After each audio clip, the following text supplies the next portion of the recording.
Assalamualaikum warahmatullahi wabarakatuh. Perkenalkan, saya Rizky Nugraha dari kelas 5 EASP.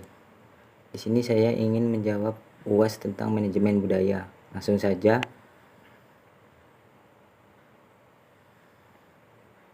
Yang pertama, tolong jelaskan pemahaman Anda tentang budaya organisasi dan mengapa banyak perusahaan atau organisasi yang besar memberikan perhatian yang serius terhadap budaya organisasi di perusahaan atau organisasi.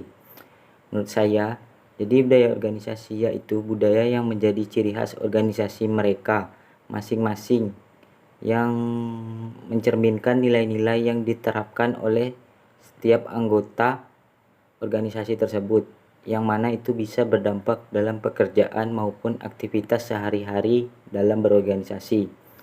Budaya itu sendiri memiliki fungsi untuk contoh fungsinya yaitu yang pertama, fungsi budaya organisasi dapat menjadi mekanisme akal dan kontrol yang mendukung dan membuat sikap dan perilaku karyawan, meningkatkan stabilitas sistem sosial, mendorong para anggota agar lebih mengedepankan kepentingan organisasi dibandingkan kepentingan pribadi mereka. Dan peran budaya di dalam organisasi itu sendiri sangatlah penting agar suatu organisasi dapat mencapai tujuannya. Dan mengapa banyak perusahaan atau organisasi yang besar memberikan perhatian yang serius terhadap budaya organisasi di perusahaan organisasi? Karena bagi setiap organisasi, kebudayaan organisasi itu sendiri sangatlah penting.